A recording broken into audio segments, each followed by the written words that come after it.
Chapter 4 General Missions. The life of a killer is less tension than you expected or the movies show. The missions are seldom very difficult or demanding. Mostly they are simple missions like junkies, dealer, debt collectors and businessmen. But there are also difficult, dangerous and missions with tension. By the way, the most missions are tension after the mission. During the mission there are a pain in the ass. Such missions I will tell later. At this point maybe someone of you ask, is there a difference between the targets? With no doubt I can say no. Every person, like man, woman or children, gets terminated if the customer wish and pay for it. Don't forget what you read. We are killer and no educator for children. Without the law, ethic and moral barriers, everyone can kill a person principle. Often no barrier can stop you from killing if you are greedy for lust, love or in anger. But not every can avoid the prison.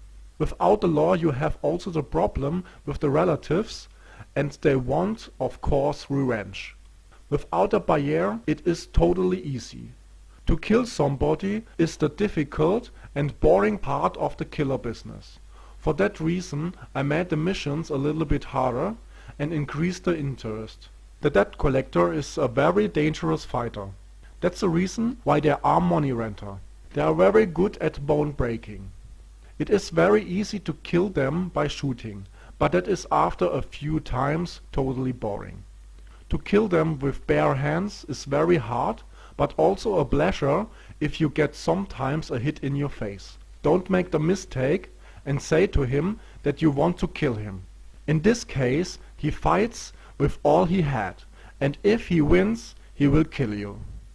This failure I make only once. For my luck the guy was an idiot. In the moment I lie bleeding on the ground, he thought I was dead. He leaves without to check of my vitality signals or to finish me totally.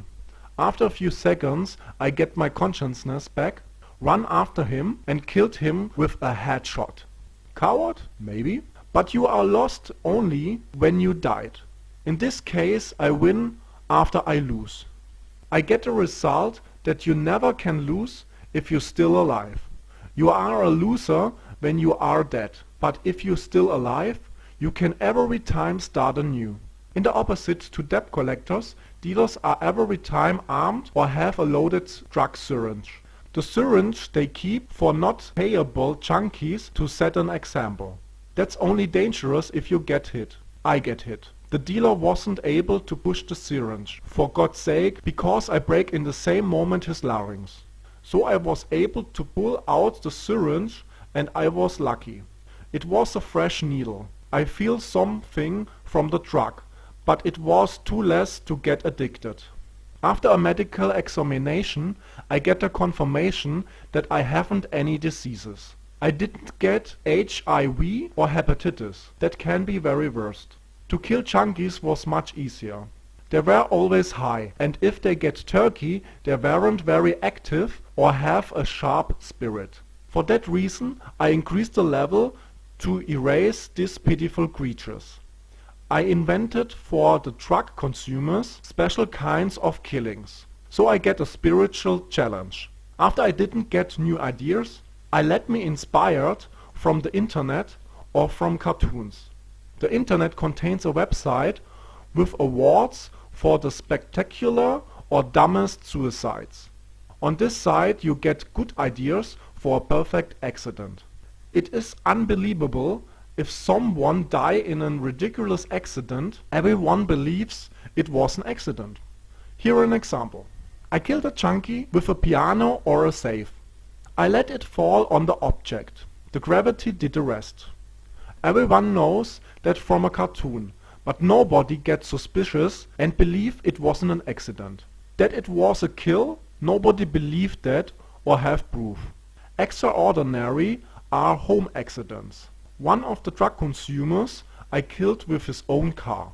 To get him under the car was easy. He had to be only high enough that he began to sleep. As next I lift up his car in the garage and get him in position. Now the difficulty part begins. How you let a car fall without a proof. At first I kick against the car lifter, but that produces evidences on the ground. I stopped immediately after I realized scratches on the floor before the car hit the body. As next I lift it up very bad. That was in case of the truck consumer the right way. But I get also scratches on the floor if I kick against it.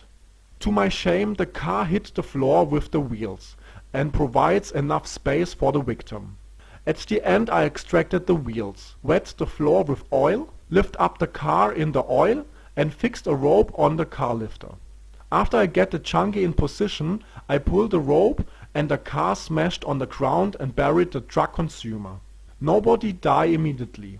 It needs a while until the breath stopped, the heart didn't work, or the victim lost enough blood to die. For his luck, I give them so much drugs that the not payer died without a reaction or to recognize it. In no case someone screamed or cried. I take the rope after I was sure he is dead, leave the area and erase the rope by burning. Another junkie died in a terrible kitchen gas accident after the truck consumer tried to repair his gas line. For that you have to prepare the apartment of the victim very good.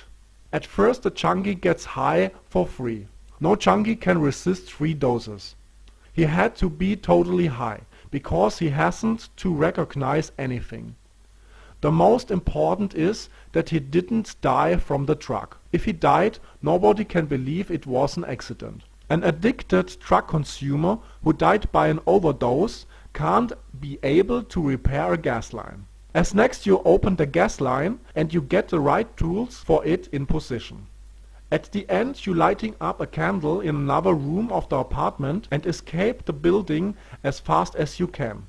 After a few minutes the apartment fly away and the following fire erase all possible evidences. The case will be closed after they realized that the junkie tried to repair the gas line by himself under the influence of drugs. That was totally enough that everybody believes on an accident. This case get very fast closed and nobody starts ever a new investigation.